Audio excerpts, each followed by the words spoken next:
karena sudah 15 orang yang bergabung, 15.000 ya maksudnya, Alhamdulillah dengan para malaikat. Saya buka, Assalamualaikum warahmatullahi wabarakatuh.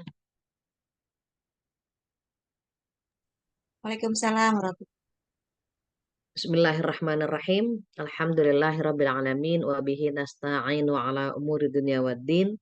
Wassalatu wassalamu ala asyrafil anbiya'i wal mursalin wa ala alihi wa sahbihi wa man tabi'ahu ila yaumiddin.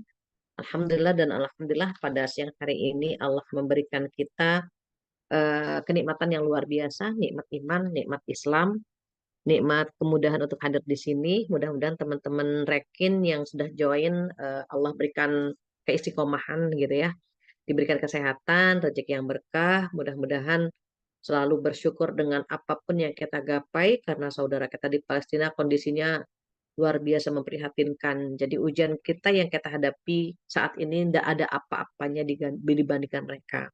Mudah-mudahan apa yang kita genggam bisa kita pertanggungjawabkan di hadapan Allah Subhanahu wa taala. Mudah-mudahan di dunianya kita pandai bersyukur dengan semua yang Allah berikan gitu ya. Nikmat iman Islam, nikmat kesehatan, nikmat waktu luang, semua nikmat yang Allah berikan kepada kita mudah-mudahan menambah dekat kita kepada Allah Subhanahu wa taala dan semoga kita istiqomah di jalannya. Amin ya rabbal alamin. Tak lupa selawat dan salam kita sampaikan kepada kekasih kita Rasulullah Shallallahu Alaihi Wasallam, di mana Allah Subhanahu Wa Taala mengajarkan beliau atau menjamin beliau bahwa di surat Ad-Duha Allah berfirman, "A'udzubillahi minasyaitonirrajim wa wajadaka 'ailan fa'aghna." Dan dia Allah ya mendapatimu ya Muhammad Sallallahu Alaihi Wasallam sebagai seorang yang kekurangan. Ail itu kekurangan, tidak cukup gitu ya. Lalu dia memberikan kecukupan, fa'agna, maka Allah kayakan gitu ya. Hari ini Asmaul Husna kita Al-Ghani, yang artinya maha kaya. Mudah-mudahan ketika kita merasa miskin, ada Allah zat yang maha kaya. Saat kita lemah, ada zat Allah yang maha kuat. Saat kita merasa terpuruk gitu ya, saat kita eh, rapuh, ada Allah yang bisa mendampingi kita di setiap saat. Mudah-mudahan Asmaul Husna ini bisa memberikan kita kekuatan untuk dekat pada Allah, lebih dekat lagi insya Allah. Amin ya rabbal alamin. Hari ini teman-teman bisa buka Asmaul Husna Al-Ghani. Kalau nggak salah itu ya. Apa salah? Udah Ini selesai Bu itu Bu. serius. Iya, Al-Mughni juga sudah. sudah kita Al-Jami. Loh, saya kok Al-Ghani ya? Al-Jami itu sebelum Al-Ghani, Neng. Sip, Bu. Catatan saya di situ. Al-Muqsid, Al-Jami', baru Al-Ghani. Jadi kalau selesai Al-Jami, hari ini Al-Ghani. Teh, catatannya mana? Terus saya lagi buka filenya Bu. Ah, Betul, Al-Jami. Saya juga di catatan saya Al-Jami terakhir kemarin. iya, kemarin itu yang terakhir Ar-Rauf sampai Al-Muqsid. Al-Jami, Al-Ghani gitu, Neng. Oh gitu ya Bu. Oke. Neng. Iya Bu. Silahkan. Jadi Al-Jami, setelah Al-Jami, Al-Ghani. Al-Jami'nya sudah kayaknya ya. Iya, berarti Udah Bu. catatan saya kemarin itu yang bulan lalu itu Al-Muqsid. Ar-Rauf sampai Al-Muqsid. Al-Muqsid. Iya. Betul. Iya. Betul. Neng, berarti Al-Ghani belum ya, Neng? Oh, Neng iya, nih bikin bingung deh. silakan Bu. Baik. Hari ini kita akan melanjutkan Asmaul Husna gitu ya. Karena ternyata Al-Jami belum. Oke, saya sampaikan. Allah Subhanahu wa taala memiliki Asmaul Husna Al-Jami', yaitu yang mengumpulkan. Bagaimana Allah mengumpulkan kita? Allah mengumpulkan semua makhluknya pada hari kiamat itu di padang mahsyar. Dari zaman Nabi Adam alaihi salam hingga nanti yang hidup setelah kita gitu, yang hidup di akhir zaman. Dan mereka akan menjalani sebuah persidangan di padang mahsyar. Ada yang mengatakan padang mahsyar itu ya di Palestina gitu ya. Ada yang mengatakan tepatnya berbeda. Intinya ketika kita dikumpulkan oleh Allah di padang mahsyar, dimintakan tanggung jawab oleh Allah Subhanahu wa taala. Maka saat di padang mahsyar itulah gitu ya, semua yang kita genggam ditanya. Dari umur kita, ilmu kita, harta kita dari mana dan dikemanakan gitu. Sampai tubuh ini kita bawa kemana dan seterusnya gitu ya. Maka Allah akan mengumpulkan kita dan meminta tanggung jawab dari apa yang kita lakukan. Di surat An-Nisa ayat 87 Allah berfirman, "A'udzubillahi minasyaitonirrajim. Allahu la ilaha illahu la yajma'annakum ila yaumil qiyamati la raiba fih." Apa artinya Allah? Tidak ada Tuhan yang berhak disembah selain Allah. Sesungguhnya dia akan mengumpulkan kamu semuanya pada hari kiamat yang tidak ada keraguan terjadinya. Enggak pernah hoax, bukan fiksi, bukan fiktif gitu ya. Tetapi benar-benar akan Allah kumpulkan di padang mahsyar dan dimintakan tanggung jawab. Karena di padang mahsyar itu seperti di persidangan. Yang nolong siapa, kemudian pengacaranya siapa gitu ya. Para malaikat itu akan menampakkan diri gitu ya. Semua malaikat akan menampakkan dirinya pada waktu di dunia nggak terlihat. Tetapi di hari kiamat akan terlihat. Maka yang paling kaya adalah orang yang kaya amalnya. Yang paling kaya adalah orang yang paling kaya amalnya. Bisa kita bayangkan kalau kita di persidangan tidak memiliki pembela, di persidangan nggak ada pengacara gitu. Kita akan mati konyol, kita akan babak belur di sana. Dan kita khawatir di persidangan Allah kita akan babak belur mempertahankan ataupun mempertanggungjawabkan apa yang sudah kita lakukan. Disitulah saat Allah memberikan kita umur panjang. Allah itu ingin sekali kita menambah amal soleh. Allah ingin sekali kita berempati kepada sesama. Allah ingin sekali apa yang kita genggam itu menjadi jembatan ke hadapan Allah, menjadi jembatan ke surganya Allah. Maka momen yang paling baik, amal yang paling baik adalah amal yang dilakukan pas pada waktunya. Saat ini dunia mempertontonkan gitu ya sebuah eh, kekejaman gitu ya. Allah memviralkan para mujahid-mujahid di Palestina, tentara Hamas dan seterusnya, dan Allah menghinakan Zionis Israel itu atas kehendak Allah. Jadi kalau di dunia kita tidak memiliki kontribusi kepada negara Palestina, kepada saudara kita nggak bisa bayangkan gitu ya. Apa yang akan kita jawab di hari kiamat nanti? Apakah kita masih punya hati dan seterusnya.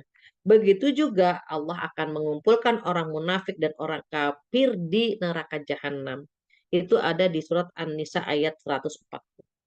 A'udzubillahi minasyaitonirrajim. Innallaha jami'ul munafiqina wal kafirina fi jahannam jami'a. Coba. Orang munafik itu sama orang kafir gitu ya. Kata Allah apa? Sesungguhnya Allah akan mengumpulkan semua orang-orang munafik dan orang-orang kafir di mana? Di dalam neraka jahanam. Jami'ah semuanya. Mudah-mudahan kita terlindung gitu ya, karena banyak sekali di era di akhir zaman nanti banyak orang-orang munafik gitu ya. Dan teman-teman masih ingat yang munafik itu kan ada dua macam. Ada munafik keyakinan, ada munafik perbuatan.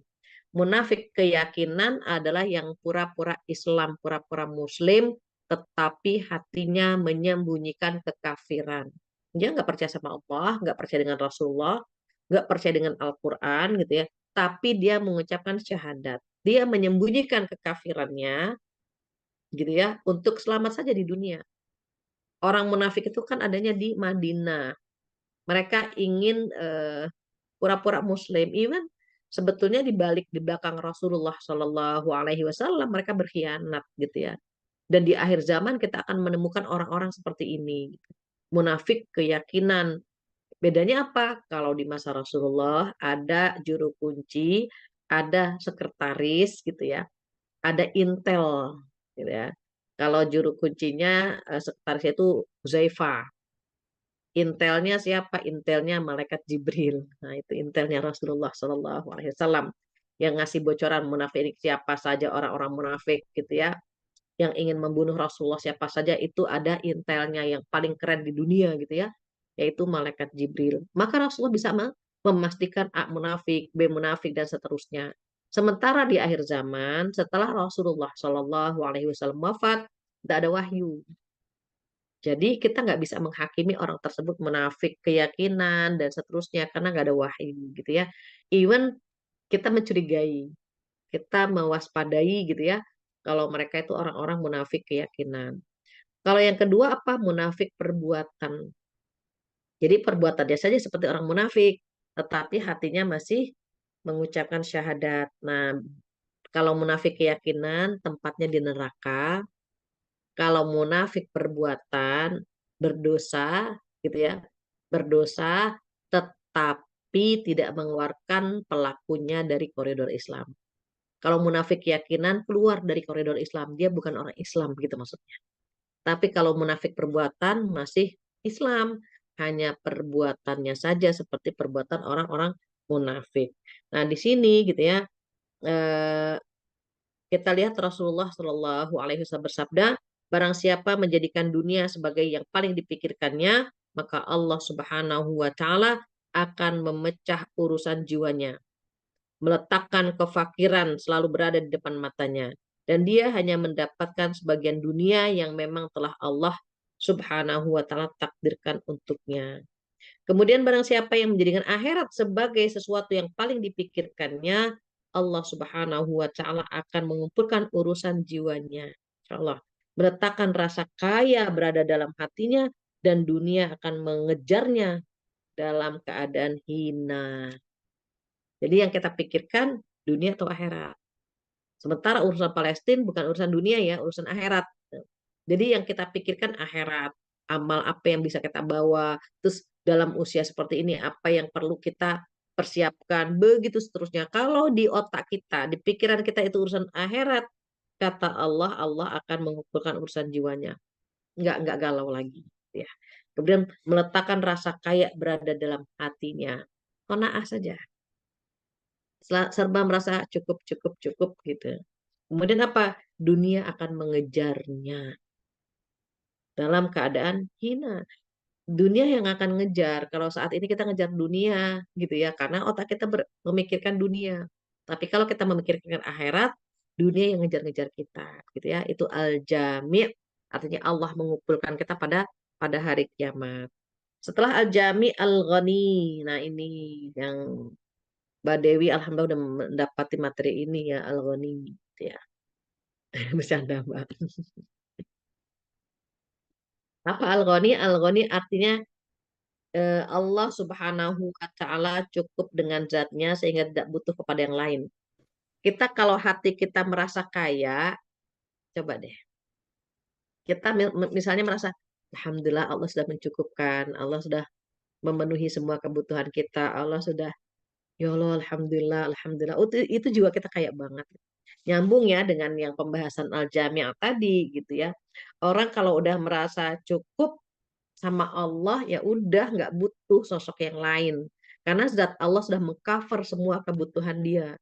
Tadi sudah saya buka misalnya kita merasa lemah, ada Allah kok yang maha kuat gitu. Kita merasa nggak cukup nih, ada Allah yang maha kaya kok. Jadi kita benar-benar bergantung banget sama Allah Subhanahu wa taala. Di surat Fatir ayat 15 Allah berfirman, a'udzubillahi minasyaitonirrajim, ya ayyuhan nasu antumul fuqara'u ilallah wallahu huwal ghaniyul hamid. Wahai manusia, kamulah yang berkehendak kepada Allah, gitu ya. Dan Allah dialah yang maha kaya, tidak memerlukan sesuatu pun, lagi maha terpuji. Allah itu ketika diminta, gitu ya, ketika diminta kepemilikannya nggak berkurang. Beda dengan kita. Kalau kita punya air 10, diminta sama teman kita 3, tinggal 7, kepemilikan kita terbatas. Miskin banget kan gitu. Makanya kalau kita minta sama manusia, manusia nggak suka sama kita. Aduh, aku nggak suka deh sama dia. Minta terus gitu. Mbak minta pulsa dong. Minta lagi. Mbak minta airnya ya Mbak. Oh ya Mbak, aku bisa nggak minta ini, minta itu gitu ya. Oh manusia nggak suka banget sama orang yang suka minta. Kenapa? Karena kepemilikan manusia terbatas. Mbak, aku bisa minta jilbabnya nggak 3? Nanti yang lain, Mbak aku 5 ya minta jilbab. Habislah jilbab kita. Karena kepemilikan kita terbatas. Sama halnya misalnya tetangga pompanya rusak. Mbak, aku minta air. Oh iya, nggak apa-apa. Masih permintaan pertama kan. Iya, ambil aja sepuas-puasnya. Dia ngambil buat mandi, buat wudhu, buat masak. Iya, ambil aja. Hari kedua, dia minta lagi. Oh iya, ambil aja. Udah berbeda kan nadanya. Pas ketiga, seminggu dia minta, ambil aja. Gitu. Kenapa? Karena kepemilikan dia terbatas. Berbeda dengan kepemilikan Allah. Karena Allah Maha Kaya yang menggenggam semuanya. Bayangkan kalau hambanya meminta, justru Allah sangat sayang kepada hamba itu. Beda kan? Kalau Allah melihat hambanya minta, itu tambah sayang. Allah, hambaku yang satu ini manja ya, minta terus senang banget Allah. Karena kepemilikan Allah gak pernah terbatas. Makanya jangan pernah menganggap remeh doa. Orang berdoa itu lagi deket-deketnya sama Allah. Orang berdoa itu lagi fokus ngobrol sama Allah. Orang berdoa itu lagi memuji Allah. Jadi kalau kita berdoa itu ya, even cuma Rabbana atina fid dunya hasanah, Allah senang banget. Kenapa? Berarti kita manja sama Allah, deket sama Allah. Dan Allah bilang apa? Ud'uni astajib lakum. Mintalah kepadaku apa saja, maka akan aku kabulkan.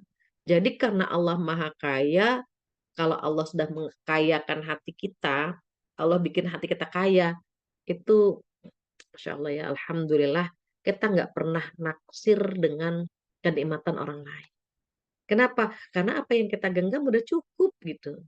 Tapi ada yang misalnya, ih rumahnya gede banget ya, ih mobilnya keren banget ya, ih bajunya, dia pengen banget ada harta orang lain yang pindah ke dia, atau dia punya kekayaan sama dengan yang dia inginkan gitu. Padahal kita tahu kalau kita minta sama manusia kan manusia nggak suka. Tapi kalau kita minta sama Allah kan Allah suka, Allah sayang gitu. Jadi Allah yang maha mengayakan yang contohnya gini, katanya perempuan kalau nggak pakai contoh suka ngambang ilmunya. Gini, eh, kita ke mall, kita ke swalayan, terus kita muter-muter. Karena semuanya sudah ada, udah nggak pengen banget, banget belanja kan ya, udah nggak pengen gitu. Sepatu udah ada gitu. Beli tas, tas kayak masih ada yang kemarin. Ini ada, masih ada. Orang kalau udah merasa cukup, itu nggak kalap. Gitu. Kita kan kadang-kadang masih kalap yang ngeliat grid sale gitu ya. 11-11. Mainkan jari. Wah, mesen ini, mesen itu, misalnya gitu. Nanti 12-12 gitu. Jadi tanggal 11 bulan 11 kemarin kan, wah itu promosi apa sale itu kan luar biasa gitu ya. Kayaknya kita dibuat kalap gitu. Tapi kalau kita merasa, ih mau beli apa? Ini udah ada itu enggak, ya udah nggak usah beli, nggak usah dicari apa yang kita mau. Kenapa pada saat itu Allah kayakan hati kita gitu. Terus minta apa lagi sih? Dikayakan amal. Bukan hanya hati ya, kita minta dikayakan juga amal kita. Kita merasa miskin terus sama amal kita, ya Allah, cuma punya sholat 5 waktu. Ya Allah, cuma punya puasa bulan Ramadan. Ya Allah, cuma bisa gitu. Kita ingin nambah lagi. Nah, itu kalau kayak pengen kayak amal, lanjutkan. Aduh, kok amal masih segini-segini aja ya, padahal umur bertambah, padahal gitu. Kita merasa begitu. Kalau sama amal soleh itu kita merasa kurang. Ya Allah, sedekah buat Palestina cuma segini ya. Nanti kalau ada rezeki lagi, saya mau transfer lagi. Gitu. Kalau sama amal suatu begitu, merasa kurang. Tapi kalau sama dunia, merasa cukup. Insya Allah udah cukup deh. Yang lama juga pasti bisa dipakai kok. Gitu. Ah ini masih oke kok. Gitu ya. Jadi ndak apa ya, ndak terlalu rakus. Apalagi jika barang tersebut milik orang lain. Kenapa zuhud diantaranya itu ndak rakus, ndak ingin eh, yang dimiliki oleh orang lain gitu ya, maka minta dikayakan. Nah ini ada doanya ya, Allahumma kfini bihalalik an haramik wa ghnini bifadlika amman siwak. Apa artinya ya Allah? Jadikanlah aku mencukupkan diri. Nah, itu doanya. Mencukupkan diri dengan yang engkau halalkan. Sehingga aku meninggalkan apa yang engkau haramkan. Jadikanlah aku merasa kaya dengan kebaikanmu. Sehingga aku tidak merasa butuh kepada selainmu. Doanya itu. Ntar saya copy deh. Sering kita dengar ini kan. Allahumma kfini bihalalik an haramik. Maksudnya apa sih? Udahlah nggak tergiur sama yang haram gitu. Nggak tertarik sama yang haram. Kenapa? Yang halal itu udah banyak banget kita genggam gitu. Bisa kebayang ya. Kalau yang halal udah kita genggam banyak, nggak tertarik kan sama yang haram begitu. Begitu juga gitu ya. Kalau kita sudah merasa cukup meminta kepada Allah, nggak pengen kan minta sama yang lain gitu. Udahlah minta sama Allah juga di cover semua kebutuhan kita Allah handle, semua yang kita pengen Allah kirim, ya udahlah gitu. Nggak butuh dengan minta kepada zat selain Allah. Bahasa sayanya itu nggak celamitan. Ngerti nggak ya nggak celamitan ya? Apa ya bahasa rekinnya ya? Apa Neng Indri? Hah? Celamitan tuh apa sih bahasa bahasa rekinnya apa ya? Itu ke bahasa orang dulu. Ngerti sih, Bu. Ah, ngerti? Ngerti. Apa Mbak Ngerti. Dewi? Bahasa rekinnya apa sih? Apa ya? Sama sih banyak teman-teman yang Celamitan bahasanya juga ngerti? itu, iya. Bukan banyak tingkah gitu apa? Maksudnya apa? Bukan banyak Bukan ya? tingkah Banyak ya. tingkah. Terlalu banyak komentar ya. Banyak minta. Oh, Banyak Banyak komen. minta. Misalnya Mbak Dewi gini. banyak. Mbak Dewi beli bakso. Mbak, aku cicipin dong baksonya. Gitu. Nanti minta sama Mbak Dewi. Mbak Indri punya kue putu. Ih Mbak Indri. Kayaknya kue putunya enak banget ya. Aku boleh nggak nyicipin sedikit? Minta lagi sama Mbak Indri gitu. Mbak Mei misalnya punya bakwan. Gitu ya. Bakwannya enak. Kayaknya bakwannya enak banget dah Mbak Mei. Boleh nggak sih gitu. Apa ya? Kalau Iya. sama Segala Segala mau mau. kalau kata Mbak Yanti, Umi. ah, Segala mau. Rawel, iya, rawel. gitulah ya. Intinya ngerti ya. Maksudnya semua yang orang makan dia pengen, semua orang punya dia pengen gitu. Gitu. Bahasa saya tuh celamitan, tapi nggak tahu bahasa ibu-ibu Reki. Tapi Mbak Yanti udah ini ya, udah menjelaskan ya. Segala mau. Nah, kayak gitu. Kalau minta mulu sama Allah, Allah seneng. Tapi kalau minta terus sama manusia, manusia nggak seneng gitu. Jadi kalau kita udah merasa udahlah minta sama Allah juga dikasih, caranya banyak kok gitu. Kita pengen ini Allah kirim, pengen itu Allah kirim. Coba kalau udah minta sama Allah nggak pengen kan minta sama manusia, gitu maksudnya doa ini gitu ya. Itu al-ghani. Apa yang selanjutnya? Yang selanjutnya al-mughni, yang maha memberi kekayaan. Kalau al-ghani maha kaya, maha berkecukupan. Gitu beda ya. Kalau al-ghani yang maha berkecukupan, orang kaya kan apa? Orang kaya kan serba kecukupan. Jadi kalau Allah itu ghani, Allah itu serba kecukupan.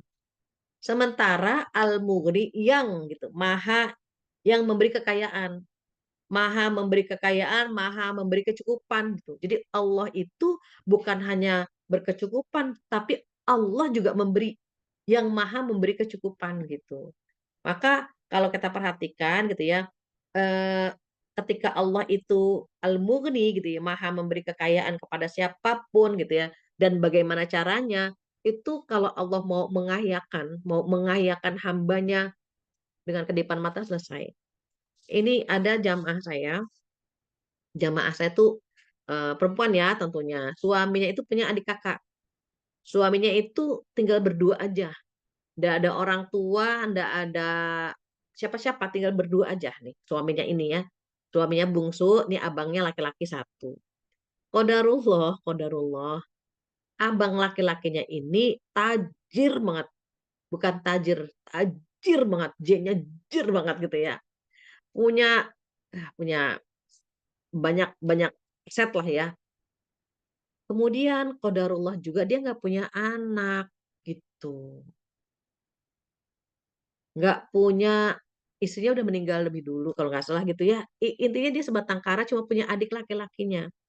Ketika dia wafat, seluruh asetnya itu kan turun ke adik laki-lakinya yang cuma satu-satunya kan. Sampai istrinya kaget yang dulunya, aduh, mau makan susah, mau ini susah, mau itu susah, tiba-tiba dapat duren runtuh gitu. Asetnya itu berlimpah miliarder, sekarang mungkin miliarder gitu. Itu siapa yang bikin begitu? Allah. Allah itu bisa mengayakan hambanya dengan kedipan mata, gampang buat Allah. Jadi kalau misalnya kita merasa nih take home pay cukup nggak ya? Atau misalnya merasa eh, rumah, kendaraan dan seterusnya gitu ya. Ini kira-kira bagaimana ya? Oh, udah ada Allah gitu. Saya yakin teman-teman dulu ada yang belum punya rumah, terus dikayakan sama Allah kan dikasih rumah. Ada mungkin yang join di sini nggak punya kendaraan, terus Allah kasihkan kendaraan gitu. Terus siapa yang ngasih? Allah.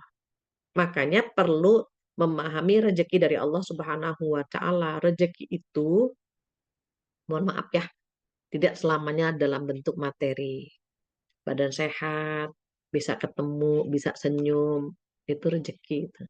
Sekarang sakit gigi, biasanya ketawa ketiwi, terus sakit gigi, temennya ketawa aja, pusing kan ngedenger orang ketawa. Diam, kenapa sih? Diam, kita ketawain lagi. Oh, dia makin marah kan gitu. Gimana?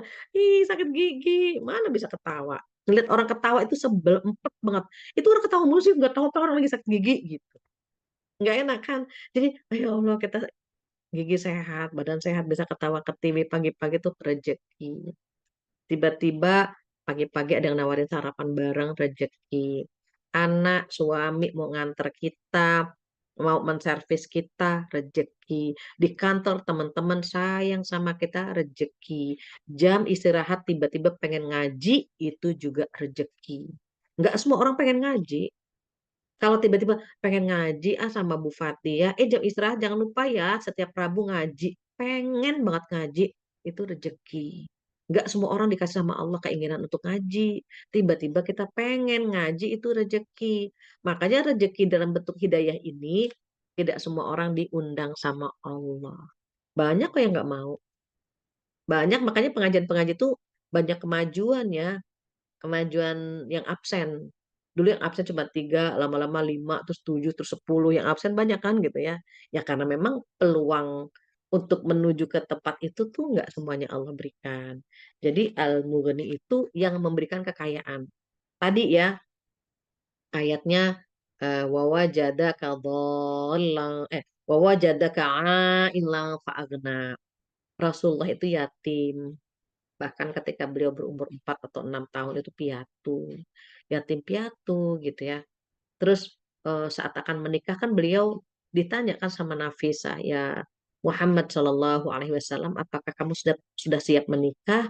Jawabannya apa? Siapa yang mau denganku ya Nafisa? Aku anak yatim sejak kecil, aku orang miskin. Aku nggak aku nggak yakin gitu ya ada orang yang mau menikah denganku gitu ya. Apa kata Nafisa? Kalau ada yang handle semuanya, siap nggak? Siapa yang mau handle? Ketika disebut Nyonya Khadijah radhiyallahu anha, kaget Rasulullah. Siapa yang nggak kenal dengan Khadijah radhiyallahu anha? Khadijah radhiyallahu anha itu jamu dan jahe ya, janda muda dan janda hebring. Jaya pula, janda kaya pula. Siapa yang nggak kenal dengan Khadijah gitu kan? Maka ketika yang ingin menghandle semua adalah Khadijah radhiyallahu anha, dia langsung diskusikan dengan paman-pamannya. Dan ketika mereka dengar nama Khadijah radhiyallahu anha, langsung mereka setuju. Terus tumpahlah semua harta Khadijah untuk dakwah kepada Rasulullah Shallallahu Alaihi Wasallam. Khadijah itu kalau sekarang namanya ada terdaftar orang-orang kaya, itu nama Khadijah radhiyallahu anha ada. Gimana tidak? Suami pertama tajir melintir, wafat, hartanya untuk Khadijah. Suami kedua lebih tajir melintir lagi, wafat, hartanya turun kepada Khadijah. Kenapa? Itu grand design-nya Allah. grand design-nya Allah bahwa nanti suami ketiga Khadijah adalah seorang nabi. Karena suami ketiga Khadijah adalah seorang rasul yang harus ekspansi, harus dakwah, gitu ya, harus dakwah dan membutuhkan dana yang sangat besar. Jadi wajar kalau Allah mempertemukan Rasulullah Shallallahu Alaihi Wasallam dengan seorang Khadijah radhiyallahu anha. Itu cara Allah mengayakan Rasulullah, gitu ya. Cara Allah mengayakan Rasulullah adalah dengan mempertemukan Khadijah, gitu ya, dengan Rasulullah Shallallahu Alaihi Wasallam. Kenapa? Karena Khadijah kaya dan Allah mengayakan Rasulullah melalui Khadijah. Jadi Rasulullah dikayain gitu ya melalui Khadijah radhiyallahu anha. Nah, kalau kita pengen minta rezeki boleh nggak sih kepada Allah? Boleh banget. Doanya apa? Allahumma rzuqna rizqan halalan thayyiban mubarakan wasi'a. Allahumma rzuqna rizqan halalan thayyiban mubarakan wasi'a. Yang halal, yang baik, yang berkah. Berkah itu harta tersebut banyak kebaikan dan banyak keberkahan yang mampu mendekatkan kita kepada Allah ya. Dan yang keempat, rezeki yang luas dari semua pintu. Dari jualan jilbab dapat, dari kontrakan dapat, misalnya begitu. Dari catering dapat, dari rekin dapat, dari ini dapat. Itu yang disebut dengan wasi'ah. Dari semua penjuru menghampiri kita. Makanya kita boleh minta rezeki ya yang halal, yang thayyib, yang bagus gitu ya. Kemudian yang berkah dan juga yang luas yang datang dari semua penjuru gitu ya. Kenapa? Karena yang kita minta itu sesuatu yang halal dan mintanya kepada zat yang maha kaya dan mengayakan gitu ya. Nah itu terakhir Al-Mughni. Gak terasa jam 1:23. Eh, saya berharap sekali nih Desember udah habis, tapi ternyata masih banyak. 2 bulan lah, 2-3 2 bulan. bulan lagi ya. Insya Allah. Mudah-mudahan sebelum Ramadan ya udah habis. Iya benar. Biar Jadi nanti habis Lebaran kan bisa ganti narasumber ya. Kasihan udah lama ketemu sama bosan gitu. Jangan Umi, jangan. Bu, nggak usah ganti, ganti top. nggak usah ganti itu pun narasumber, ganti tema aja, Iya. ganti tema aja Bu. Teteh kaget teteh. Mbak Dewi. Jangan. Langsung ini Bu, langsung bersuara. Nanti kita Iya. demo ke rumah Ibu Fat. Nggak bisa Bu. Neng, udah lama banget tahu Neng. Baik teman-teman. Bu itu loh nggak boleh sama ini langsung teman-teman loh. Baik teman-teman, mungkin ada yang ditanyakan. Ya, mau ditanyakan, ditambahkan atau dikurangi gitu ya. Ya mau ngobrol-ngobrol juga boleh nih, ada waktu 5 menit. Iya. Teteh, maaf kan ditungguin maghrib-maghrib, katanya mau telepon. Oh, belum ada juga, Bu. Kayaknya malu-malu. Iya, Mbak Dewi, mohon maaf ya, mumpung ingat juga, mohon maaf banget kemarin saya tuh lupa. Karena kan numpuk tuh WA, jadi dia ke bawah, nggak kebaca. Malah Gak dari apa-apa, ke Bu. bawah ya, Bu. Saya sudah koordinasi sama Ica Bu. Nanti Oh, kita sudah. offline ya Bu. Iya. Offline bingung, Neng. Iya. Nih, pontang Nanti- panting ya, Nanti Masya kalau di Allah. sini Indri denger Bu, nggak enak saya. Memang ada apa dengan Indri? Iya, nggak ada apa-apa. Indri itu ada Ustazah, pertanyaan. ada pertanyaan. Boleh, via boleh. chat. Ayo, Neng, apa tuh pertanyaannya? Um, Mbak Indri suaranya nggak jelas. Ustazah, kalau iya, kalau halo, Halo? Iya. iya halo. Ada pertanyaan. Kalau Islam kejawen apa termasuk munafik keyakinan, Ustazah? Islam kejawen itu syirik Oh, syirik. karena dia menduakan Allah. Sholatnya beda Hmm. gitu. Jadi Oh. kalau munafik itu dia pura-pura, nah bahasa paling gampangnya gitu. Dia pura-pura masuk Islam, sebetulnya dia masih kafir. Baik, baik, baik. Beda ya. Kalau Itu tadi. kejawen tuh biasanya ada ritual-ritual syirik yang menduakan Allah gitu. Makanya sebatas mana ritualnya itu, kalau dia masih mengucapkan syahadat, terus syirik seperti orang wudhu, terus batal gitu. Dia harus taubat gitu, harus taubat. Karena dia sudah melakukan dosa besar dengan menduakan Allah. Saya taunya kalau kejawen itu ritualnya sih. Nggak, bukan akidahnya ya. Ya akidah sih, akidahnya dia syirik gitu. Menduakan Allah, ada ritual-ritual yang unik-unik gitu yang nggak diajarkan dalam agama kita.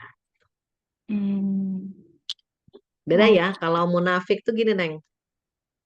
Eh, dia pengen dapat kenikmatan di dunia, dia menjilat A, menjilat B gitu. Dia pura-pura Islam, tapi sebetulnya hatinya tuh benci sama Allah, benci sama Rasulullah, benci sama Al-Qur'an gitu.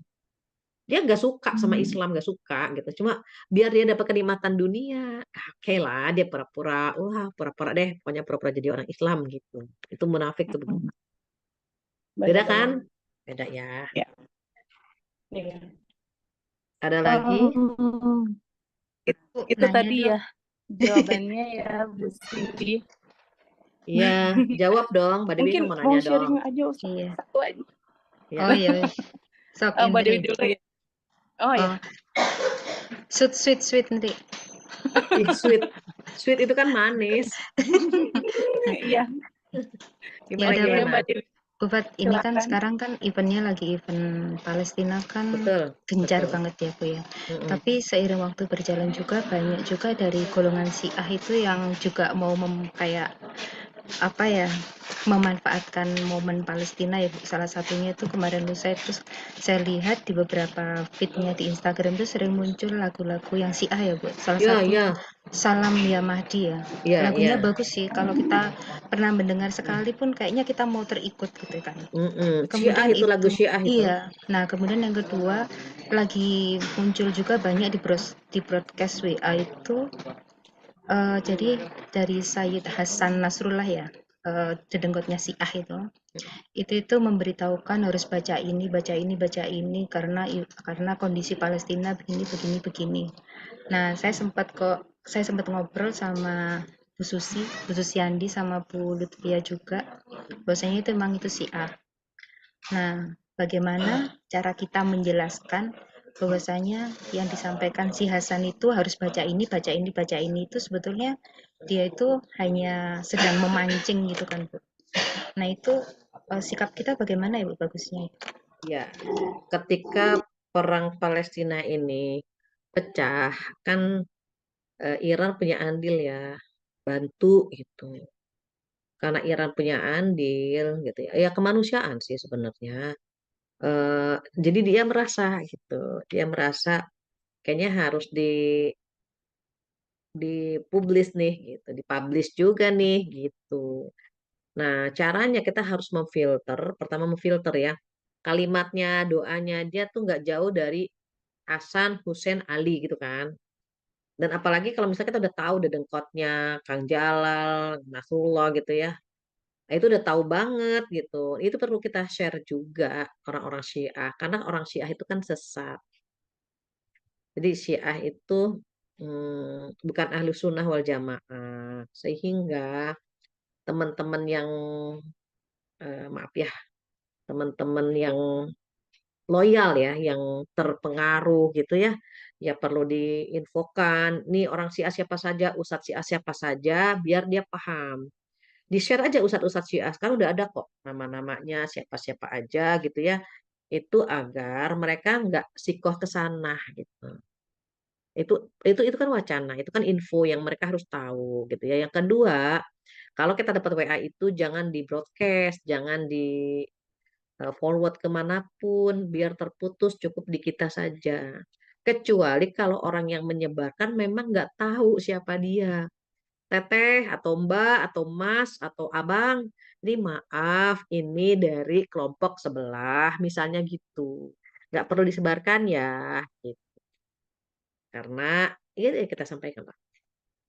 Karena Syiah itu bukan ahli sunnah wal jamaah, misalnya begitu. Jadi otak kita disuruh berpikir ya, kalau misalnya baca gini, itu khawatir kan nggak ada hadisnya, pasti kan ngarang gitu. Tadi ada apa? Ada tambahan tahlilan, bukan bukan bukan nggak syirik dia.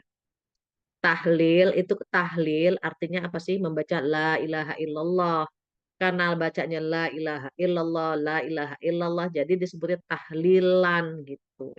Tasbih, baca subhanallah gitu ya. Subhanallah itu tasbih. Alhamdulillah itu tahmid. Kalau Allahu Akbar takbir.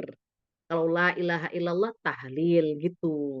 Nah, kita kadang-kadang kan membaca tahlil kan, la ilaha illallah. Cuma karena banyak dan sering la ilaha illallah, maka disebut dengan tahlilan gitu.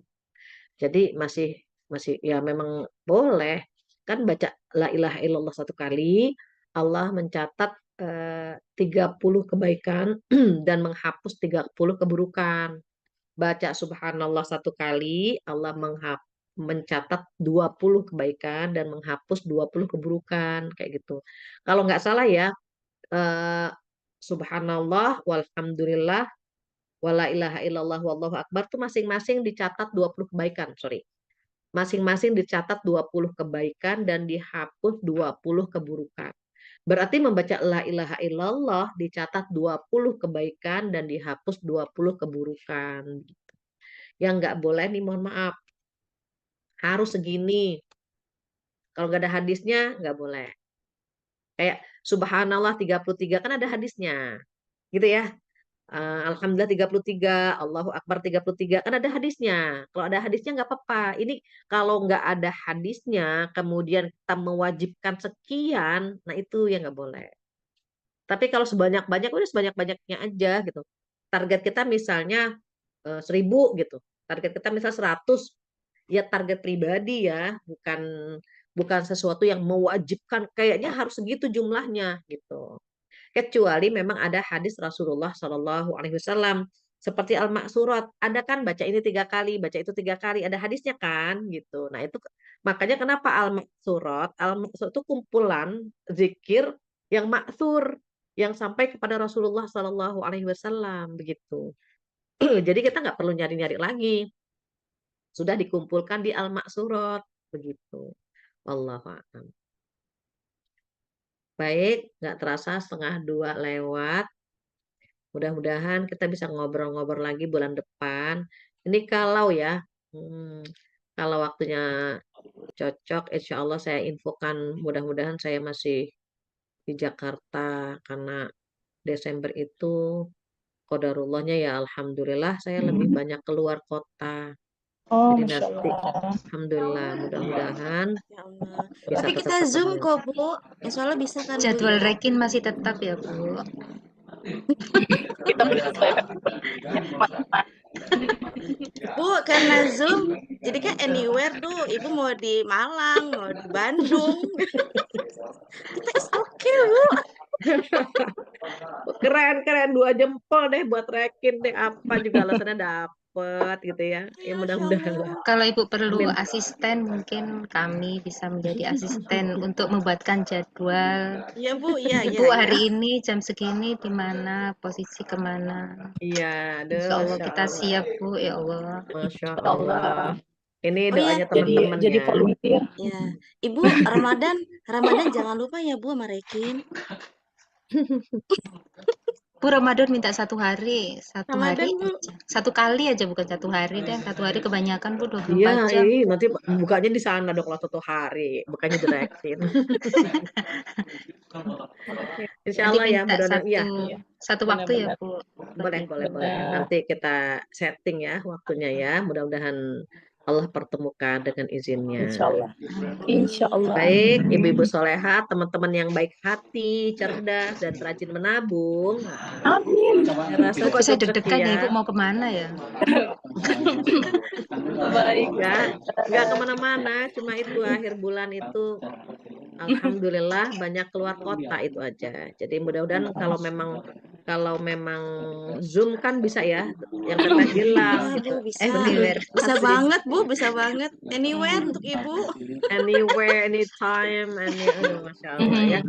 Mudah-mudahan tetap Oke. dipertemukan ya. Kesempurnaan milik Allahumma Allah, kekurangan dari saya. Mohon dibukakan pintu maaf yang sebesar-besarnya. amin. Kita tutup dengan doa penutup majelis bersama-sama. Subhanakallahumma Allahumma wa bihamdika. bihamdika.